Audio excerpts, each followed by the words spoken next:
Bendiciones, mis amados. Qué bueno estar de vuelta con ustedes. Bueno, contento, unos minutos tarde. Siempre hay inconvenientes algunas veces para empezar. Cuando no es un programa, es un cable, pero algo es. Bueno, estamos muy contentos de estar hablando sobre el tabernáculo del Señor hecho en nosotros, que es su templo.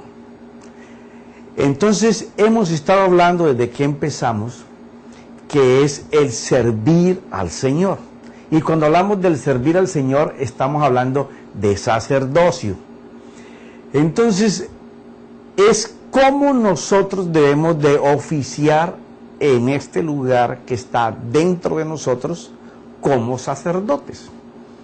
Y terminamos la semana pasada hablando en Primera de Pedro, capítulo 2, de cómo fuimos escogidos para ser sacerdotes. Porque lo que la iglesia no maneja es, nos gusta ser reyes, pero sacerdotes no quiere ser nadie. Y hablamos de que el sacerdocio es aquel servicio en donde tu corazón, ¿cierto?, lleva a tu alma al lavacro, que es la conciencia del hombre, para estar trabajando en ella constantemente, porque en el lugar santísimo se oficia como sumo sacerdote, haciendo el mismo oficio que la línea arónica hacía. Es en lo mismo que el Señor Jesús nos ha calificado. Entonces queremos servir en el Espíritu, pero con pasiones y con deseos carnales, y de eso es que estamos hablando. Entonces la semana pasada terminamos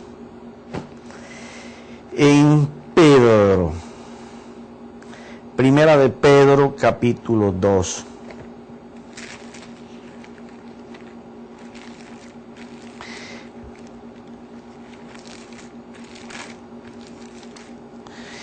Y decíamos que íbamos a dar un avance, que habían cosas que iban a quedar para explicar esta semana.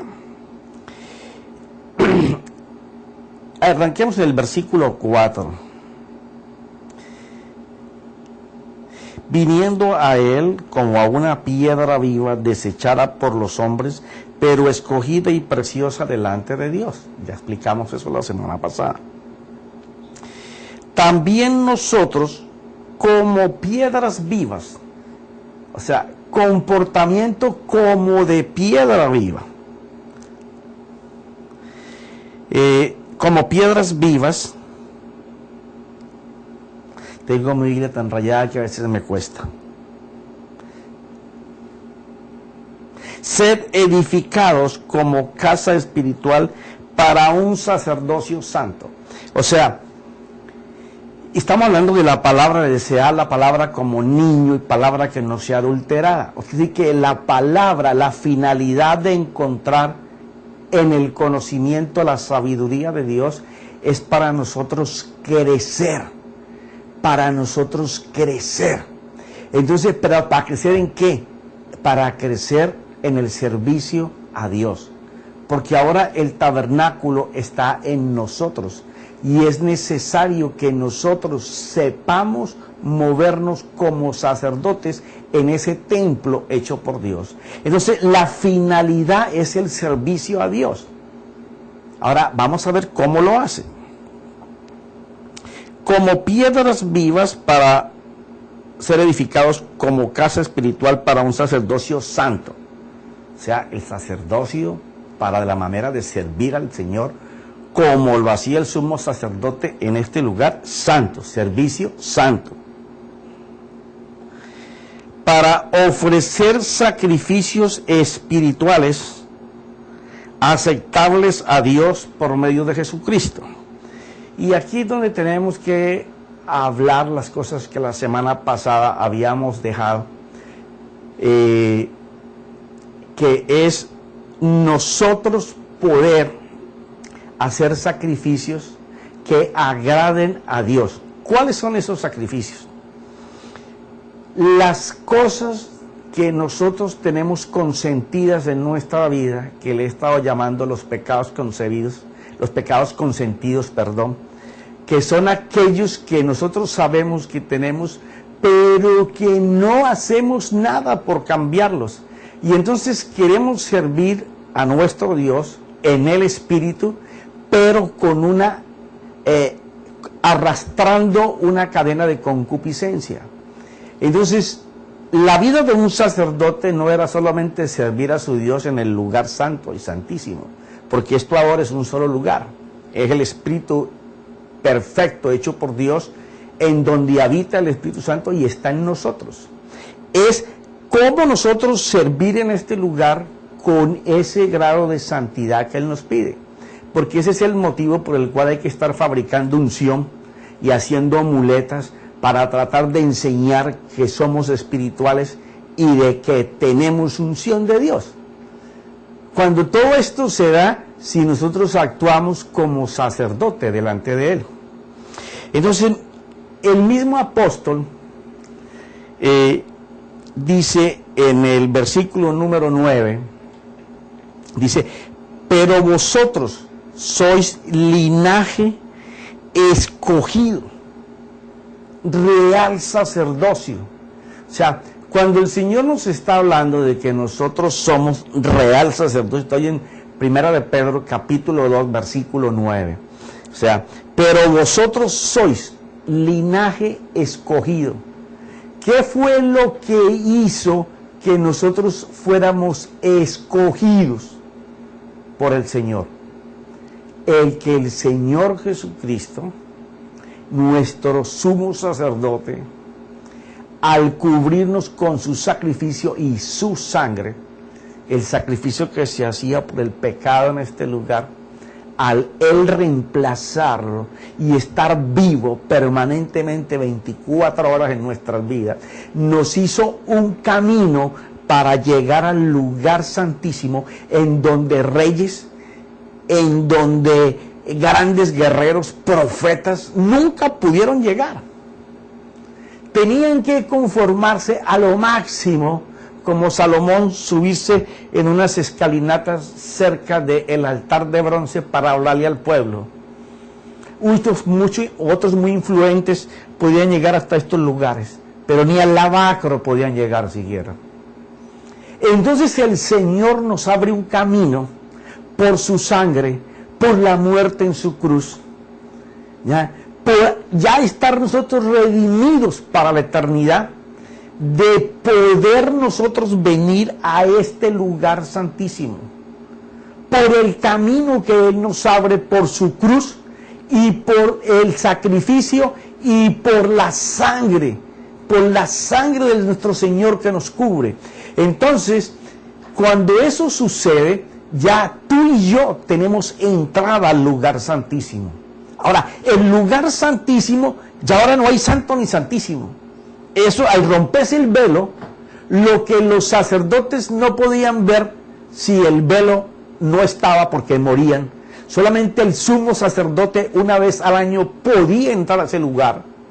Pero Dios rompió ese velo desde arriba hacia abajo como señal del Señor, como explicamos en otros capítulos, y ellos estando ahí ninguno murió, pero ellos no se dieron cuenta de que ya la presencia no estaba ahí. Ahora está en nuestro, aquí en nuestro interior, en el tuyo y en el mío. Ahí está. Entonces necesitamos oficiar en ese lugar. Pero como no manejamos la vida del tabernáculo de Moisés, ni lo que el pueblo judío manejó por generaciones, ahora esto ha sido implantado dentro de nosotros, pero llegamos hasta aquí, hasta el sacrificio del Señor. Entonces, los dedicados, los consagrados, han entrado por naturaleza al lugar santísimo.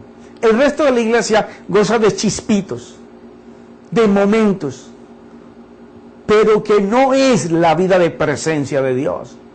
Entonces, el avivamiento de este tiempo va a tener una iglesia empoderada en el Espíritu, en donde el Espíritu Santo va a guiar, va a influenciar, en donde el Señor va a cumplir sus profecías en estos tiempos, las que están por cumplirse y las que se van a cumplir más adelante. serán restauradas todas las cosas a la iglesia. Y una de ellas va a ser la consagración. Nuestra gente no tiene ninguna motivación ni expectativa para servir a Dios porque no ofician como sacerdotes, porque no sienten esa coinonía con el lugar santo que está en su interior. Entonces el apóstol está hablando sobre esto, de que para ir a ese lugar hay que consagrarse, hay que separarse. Tú tienes que escoger entre estar con el Dios creador o estar en las cosas que siempre has estado. Y entonces aquí en el versículo 9 dice que nosotros somos linaje, una familia, ya no es la de Aarón, ahora somos una familia grande que el Señor ha escogido para un sacerdocio real. Estamos hablando de que somos un sacerdote mucho más elevado de lo que hacía Aarón y Moisés, porque ellos entraban una vez al año para presencia y se preparaban porque sabían que si no morían. Ahora nosotros tenemos algo superior, porque el Espíritu de Dios vino a morar a este espacio que está aquí adentro, que se llama el Espíritu de Dios. El Espíritu que Dios hizo, porque Él dice que Él es el Padre de los Espíritus. En ese lugar es el santuario del Señor ahora. Ese es el lugar santo y el lugar santísimo.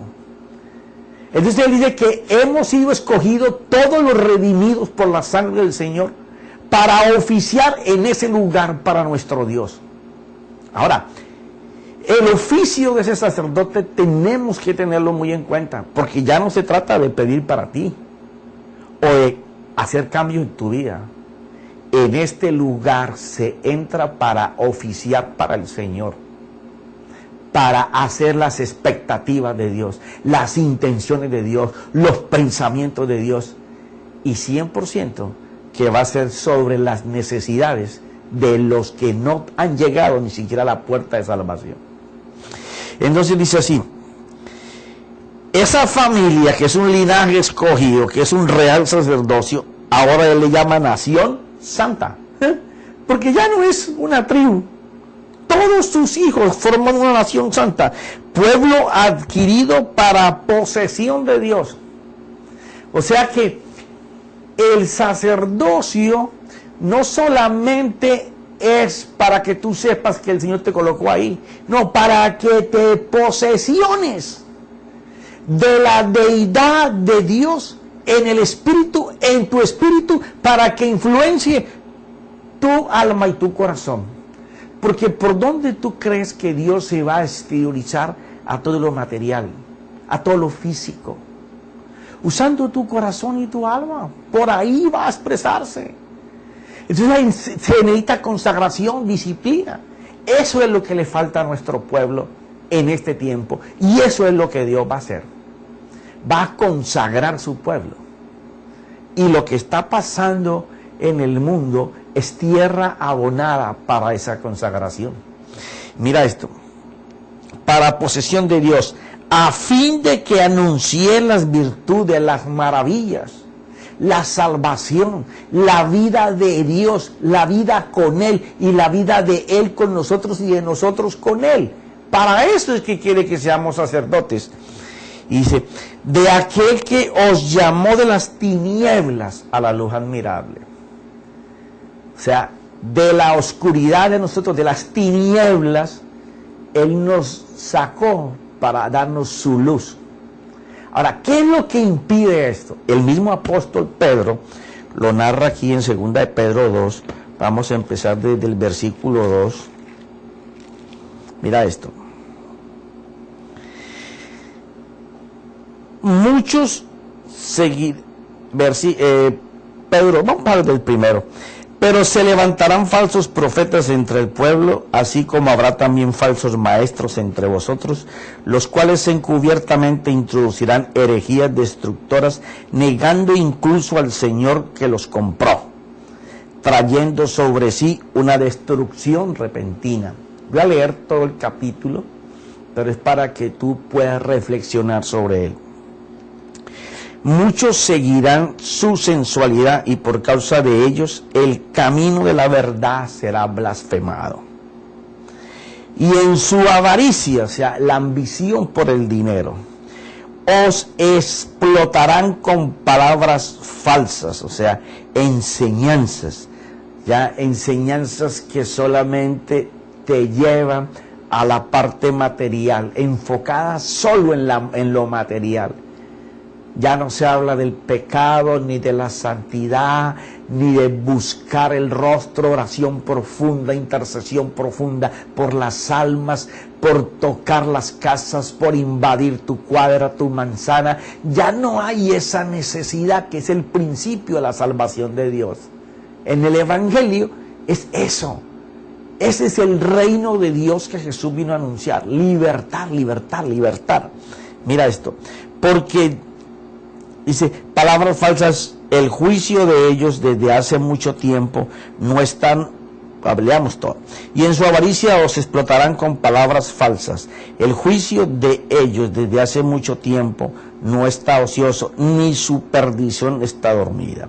Porque si Dios no perdonó a los ángeles cuando pecaron, sino que los arrojó al infierno y los entregó a fosos de tinieblas, reservados para juicio, si no perdonó al mundo antiguo, sino que guardó a Noé, un predicador de justicia, con otros 7, cuando trajo el diluvio sobre el mundo de los impíos, si condenó a la destrucción las ciudades de Sodoma y Gomorra, reduciéndolas a cenizas, poniéndolas en ejemplo, para que los que habrían de vivir impíamente,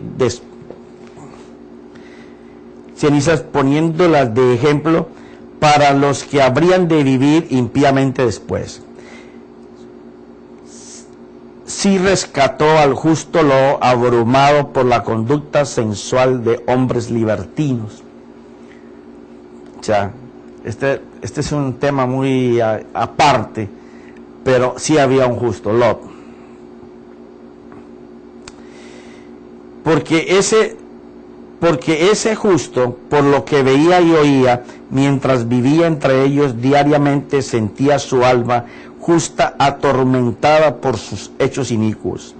El Señor entonces sabe rescatar de tentación a los piadosos. O sea, cuando viene la tentación y tú estás buscando de Dios, Dios te sabe rescatar. Y reservar de los injustos bajo castigo para el día del juicio. O sea, nos preserva del que nos quiera hacer el mal también. Especialmente a los que andan tras la carne en sus deseos corrompidos, que desprecian la autoridad, atrevidos y obstinados, que no tiemblan cuando blasfeman de las majestades angélicas.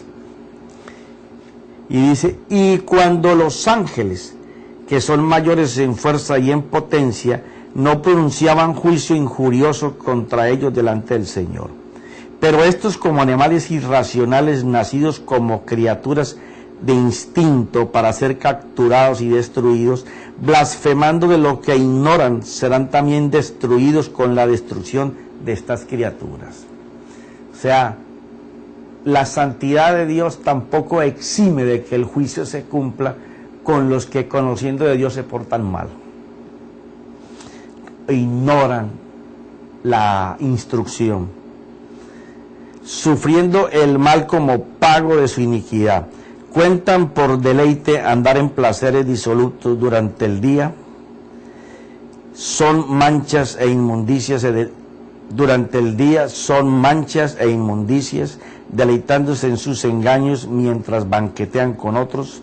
Tienen los ojos llenos de adulterio y nunca cesan de pecar, seduciendo a las almas inestables. Tienen un corazón ejercitado en la avaricia, son hijos de maldición, abandonando el camino recto, se han extraviado siguiendo el camino de Balaam, hijo de Beor, quien amó el pago de la iniquidad, pero fue reprendido por su transgresión, pues una muda bestia de carga, hablando con voz humana, reprimió la locura del profeta. Estos son manantiales sin agua, o sea, maestros que no producen vida. bruma impulsada por una tormenta para quienes está reservada la oscuridad de las tinieblas. Pues hablando con arrogancia y vanidad seducen mediante deseos carnales por sensualidad a los que hace poco escaparon de los que viven en el error. Les prometen libertad mientras que ellos mismos son esclavos de la corrupción, pues uno es esclavo de aquello que le ha vencido. Porque si después de haber escapado de las contaminaciones del mundo por el conocimiento de nuestro Señor y Salvador Jesucristo, de nuevo son enredados en ellas y vencidos, su condición postrera viene a ser peor que la primera. Pues hubiera sido mejor para ellos no haber conocido el camino de la justicia, que habiéndolo conocido, apartarse del santo mandamiento que les fue dado. Les ha sucedido a ellos según el proverbio verdadero: el perro vuelve a su propio vómito y la puerca lavada vuelve a revolcarse en el cieno. O sea, él hace aquí toda una narración de el por qué nosotros no podemos ejercitar, cuáles son las causas que nos hacen que nosotros no podamos movernos dentro de esa presencia y dentro de ese oficio de real sacerdocio, el cual el Señor Jesús ganó para nosotros. Y entonces miramos cómo la codicia, la avaricia del hombre, por llevar a cabo sus deseos, lo aparta del lugar de la presencia que está en su espíritu.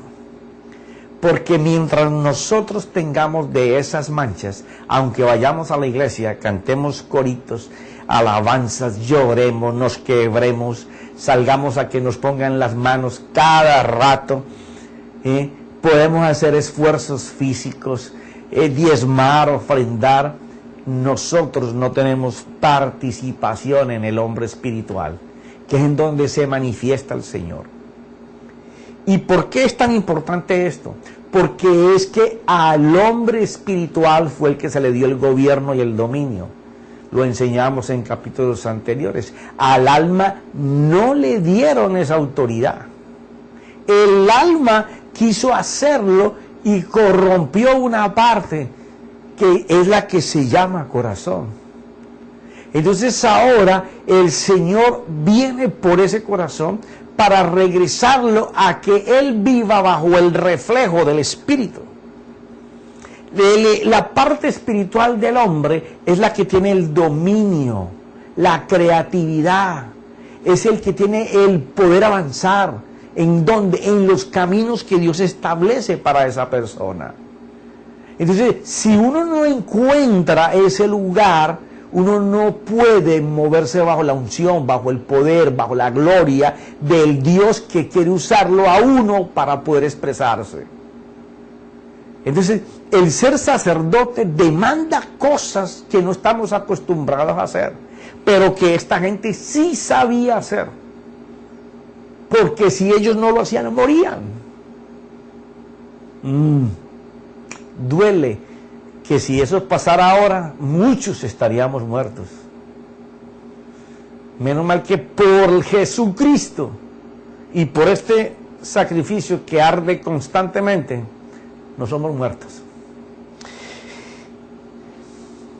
Leo en mis notas. Porque eso es el sacerdocio en el santuario de Dios. Él sigue demandando igual hoy una suprema dedicación a Él, porque esta gente estaba dedicada a Él.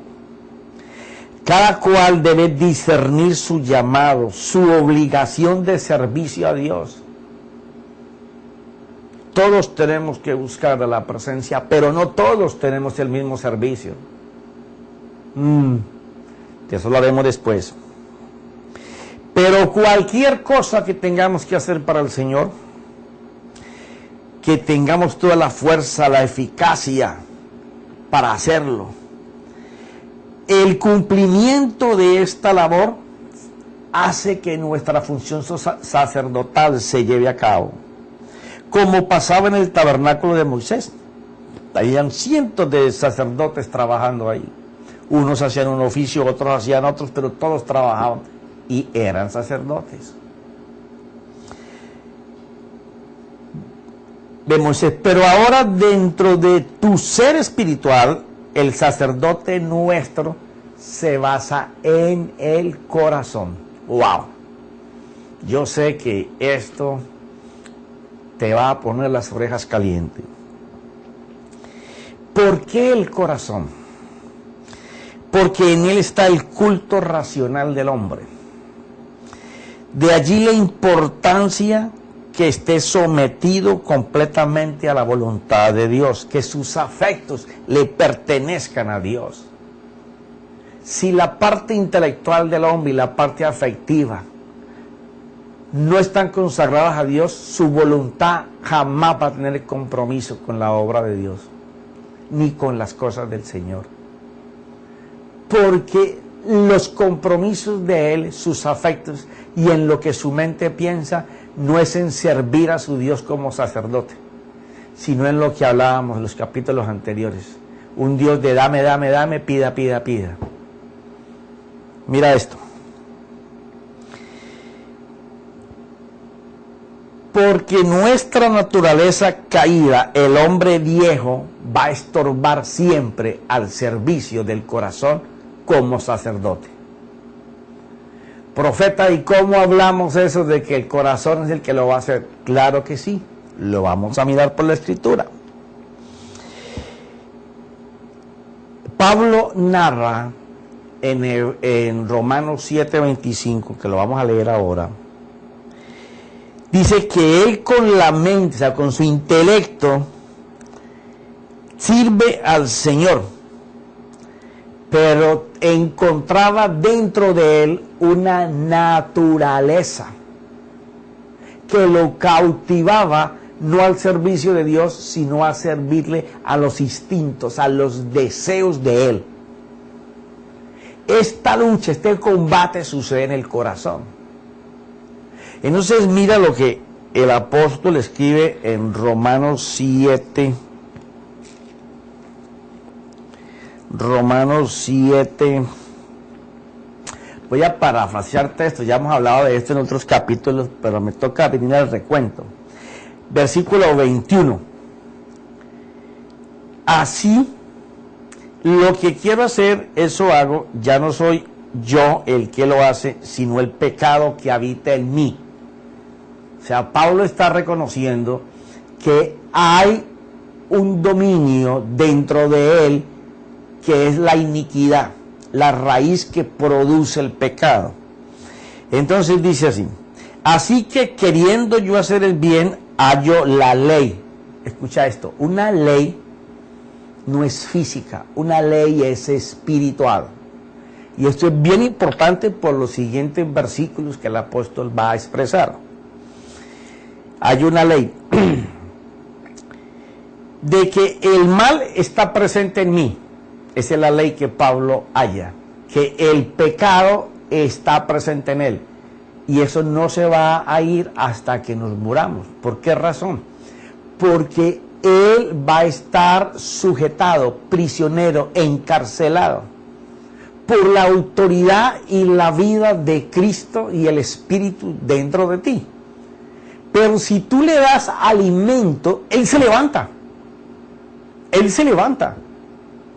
Si tú dejas las cosas de servir al Señor y comienzas a servir al Señor del mundo, que es el pecado, inmediatamente tú regresas, como decía Pedro, el perro al vómito y la puerca al barro.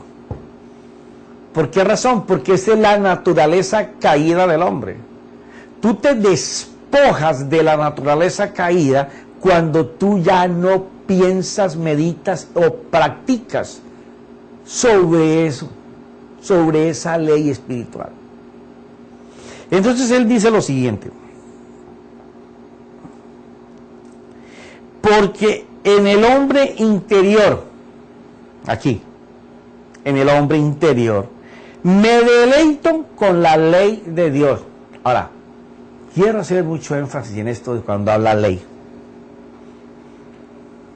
O sea, La ley es una instrucción que está colocada en logos, pero cuando tú la tomas es espiritual. O sea, siempre que tú encuentres la palabra ley, se está refiriendo a cosas espirituales. A ti te dicen, por ejemplo, que te tienes que amarrar el cinturón, eso es una ley. Ahí no está el cinturón ni está el carro. Lo vas a materializar cuando entres al carro. Pero la ley habla del cinturón. Pero la ley no es un cinturón, es espiritual. Eso es muy importante por lo siguiente, mira. Porque en el hombre interior me deleito con la ley de Dios, pero veo otra ley en los miembros de mi cuerpo que hace guerra contra la ley de mi mente. Y por eso quería que estuvieras muy claro en esto. El apóstol comienza a colocar los miembros del cuerpo. Y cuando tú vas a buscar los miembros del cuerpo humano, son las extremidades de arriba, los brazos, y las extremidades de caminar, los pies, y lo más que puede llegar es el miembro de reproducción. Esos son los miembros humanos, físicos. Sí, yo te invito para que investigues en un diccionario qué son los miembros. Ahora, como está hablando de la ley, está hablando de una ley establecida que hace guerra contra la ley del espíritu, y del espíritu no habla que tiene miembros. Habla siempre de un cuerpo con miembros, que no los pongamos al pecado, que no los coloquemos como herramientas para que caminen en el pecado.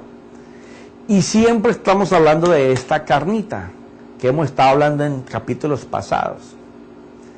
Aquí lo que Pablo se está refiriendo es al miembro espiritual que tiene el hombre. Cuando tú vas a Génesis 3, te vas a dar cuenta que el hombre entregó sus miembros espirituales. Los 5 sentidos del hombre que tienen manifestación física, y tiene que ser así para poder que capte y perciba todas las cosas, hoy podemos explicarlo fácilmente.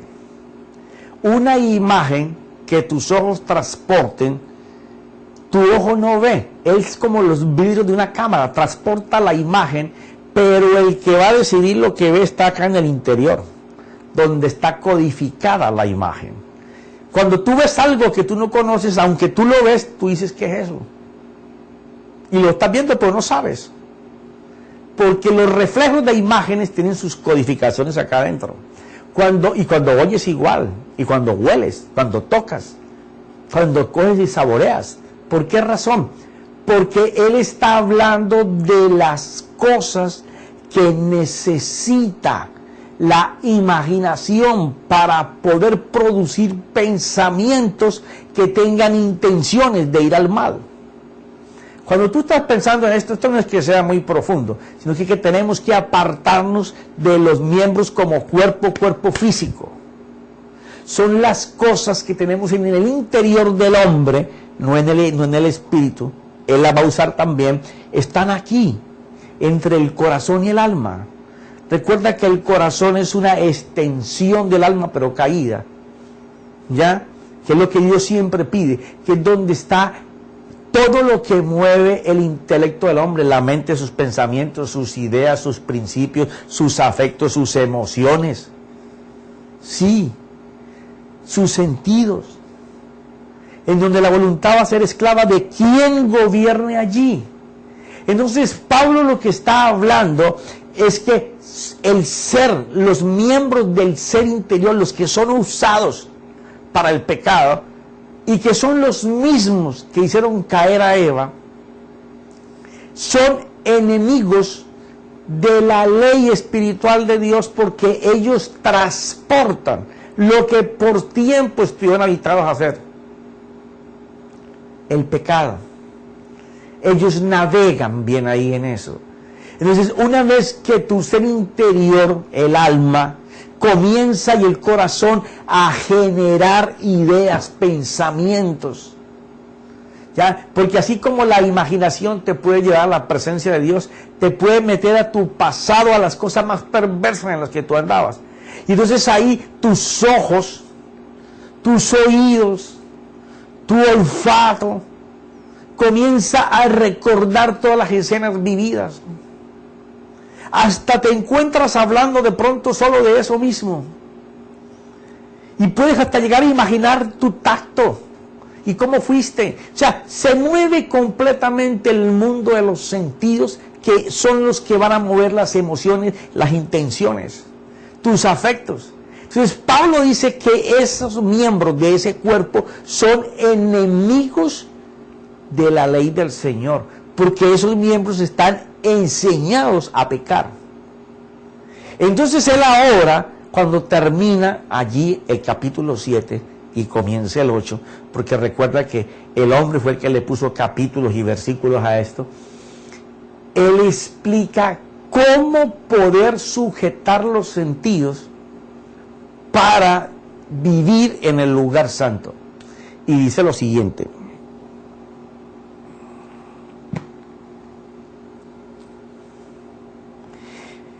miserable de mí, ¿quién me libertará de este cuerpo de muerte? Gracias a Dios por Jesucristo. O sea, no hay manera, y esto tiene que quedarte bien claro, no hay manera de que tú puedas sujetar por tu fuerza, por tu intención, por tu disciplina, la raíz de iniquidad que hay en nosotros. Porque si fuera así, en vano hubiera venido Cristo. Nosotros mismos nos habíamos podido salvar. No hay forma. Entonces él dice que gracias a Dios por Jesucristo. Entonces ahora él va a empezar a enseñar por qué le da gracias al Señor Jesucristo, de cómo él puede sujetar la ley del pecado para poder moverse en la ley del Espíritu. Interesante, ¿verdad? Y dice lo siguiente: gracias a Dios por Jesucristo, Señor nuestro. Así que yo mismo,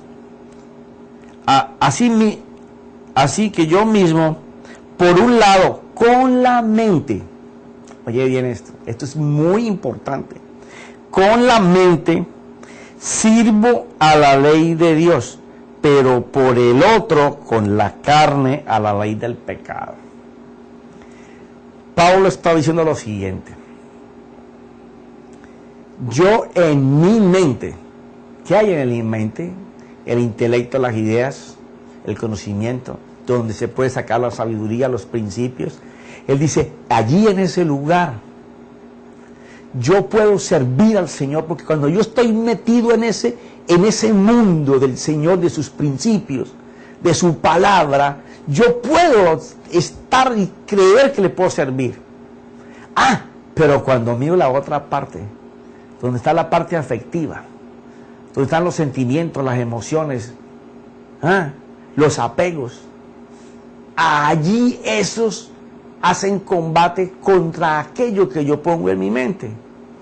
Entonces, eso no me deja avanzar. Tengo una lucha dentro de mí. Y entonces dice el apóstol: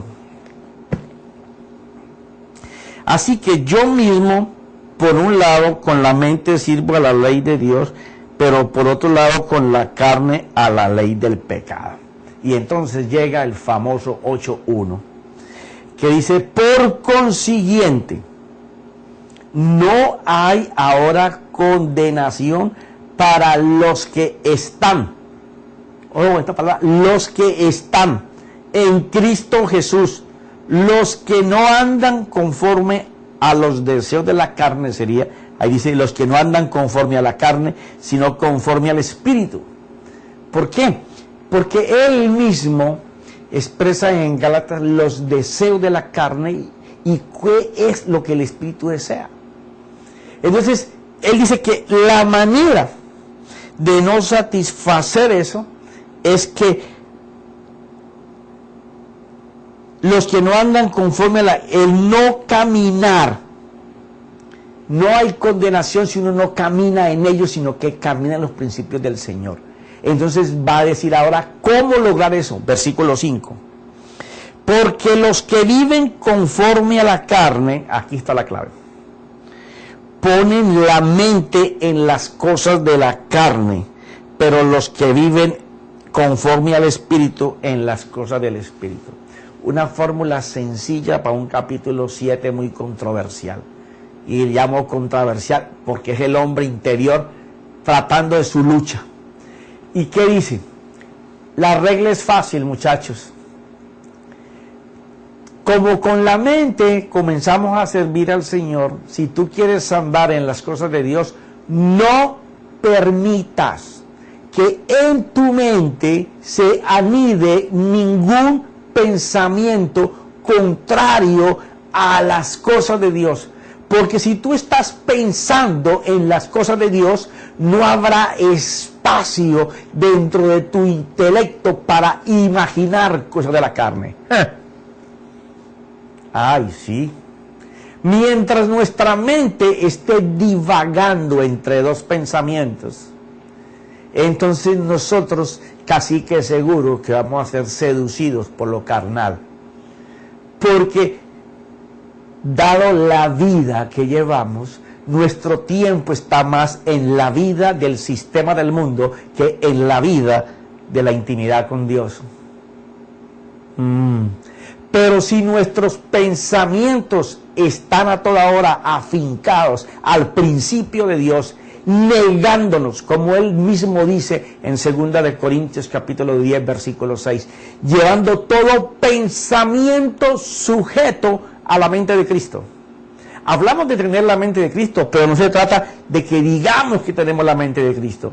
Necesitamos que delante de cada adversidad, necesitamos que delante de cada necesidad, necesitamos que delante de cada cosa que nos quiere venir a atormentar, a hacer guerra en nuestro hombre interior, tengamos una palabra de Cristo para poner enfrente.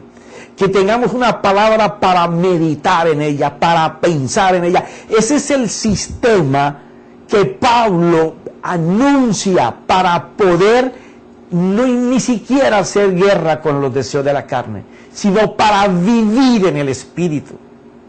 Porque no hay consagración, porque no tenemos nuestra mente ejercitada en solamente delante de cada dificultad, delante de cada cosa del diario vivir, colocar un pensamiento de Dios enfrente de esa situación.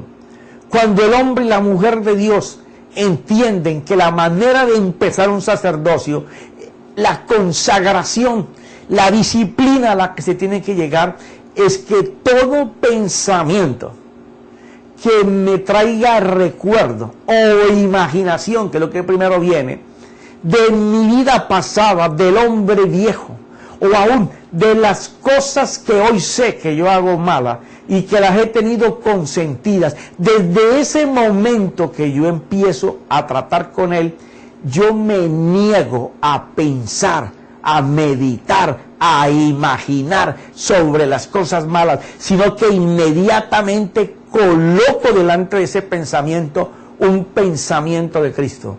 Medito en Él, imagino en Él, me veo en Él.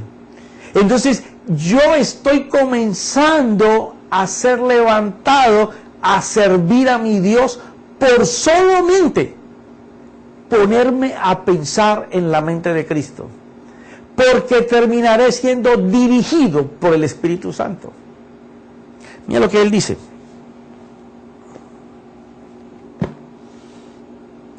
Versículo 6. Porque la mente puesta en la carne, o sea, en los deseos de la concupiscencia nuestra. Y hay unos, llamémosle pecadillos, porque no hay pecadillos, pero para que no me suene como tan duro, ya, que están inculcados en nuestros egos y en nuestros yo. Esa manera en que nos habitamos a vivir, que nos cubrimos con ellos, no nos permiten poder tener esa vida de sacerdocio real con el Señor. Pero aquí se van, mira esto. Porque la mente puesta en la carne es muerte. Pero la mente puesta en el Espíritu es vida y paz. Ya que la mente puesta en la carne es enemiga de Dios porque no se sujeta a la ley de Dios. Esto vamos a tener que explicarlo un poco más la próxima semana. O sea, el pecado no se va a sujetar al principio de Dios. No se sujeta.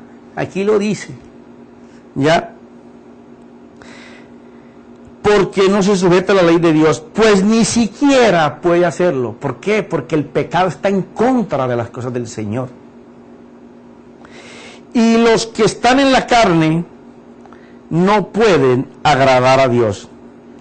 O sea que la solución es uno de los primeros pasos para movernos en lo espiritual y comenzar a manifestarnos con ese sacerdocio real por el cual Él nos llama nación santa, que es en donde vamos a encontrar todas las directrices de la guianza del Espíritu, donde vamos a encontrar nuestra vida atada al propósito del Señor, donde vamos a escuchar la voz clara de nuestro Dios, donde no vamos a ver borroso, donde todo lo vamos a ver transparente, claro, es si nos enseñamos. Esto sí nos toca a nosotros. Enseñarnos a disciplinarnos, obligarnos a que cuando venga algo que traiga temor, que traiga tormento, angustia, raíz de amargura, enojo, ira, soberbia, jactancia, todas las cosas que leímos ahí con el apóstol Pedro en 2 de Pedro capítulo 2, cuando esas cosas lleguen de inmediato, no permitas que tu imaginación comience a crear maquinaciones e intenciones de hacer lo contrario a la voluntad de Dios, porque una vez que empezamos, eso no se sujeta a ningún principio de Dios. Pero sí podemos decidir no pensarlo, no imaginarlo, no detenerlo. Esto no es de Dios, para afuera. Vamos a coger un principio de Dios, vamos a meditar en él. Y dice que inmediatamente viene la paz de Dios. Es el primer principio de presencia. El primer principio de presencia es la paz delante de la tormenta. Porque fue lo que siempre dijo: no temáis, tened confianza. Pero ya mi hijo Mauricio me dijo que me terminó el tiempo. Mis amados, yo espero verles la próxima semana. Sé que tenemos que gastar muchos capítulos, porque una vez que empecemos a vivir esto, tenemos que saber caminar como sacerdotes y no con una unción falsa, fabricada por el hombre, colocando unción en cosas físicas o materiales o esfuerzos físicos donde no hay unción. Donde hay es llanto para el Espíritu Santo, porque lo desplazamos por sombras cuando Él es una persona real. La unción tiene que ver mucho con el sacerdocio, pero eso será la próxima semana. Padre, te damos gracias en este día. Gracias, Espíritu Santo, por tu guianza, en el nombre de Cristo Jesús y para glorificarlo a Él. Amén, amén.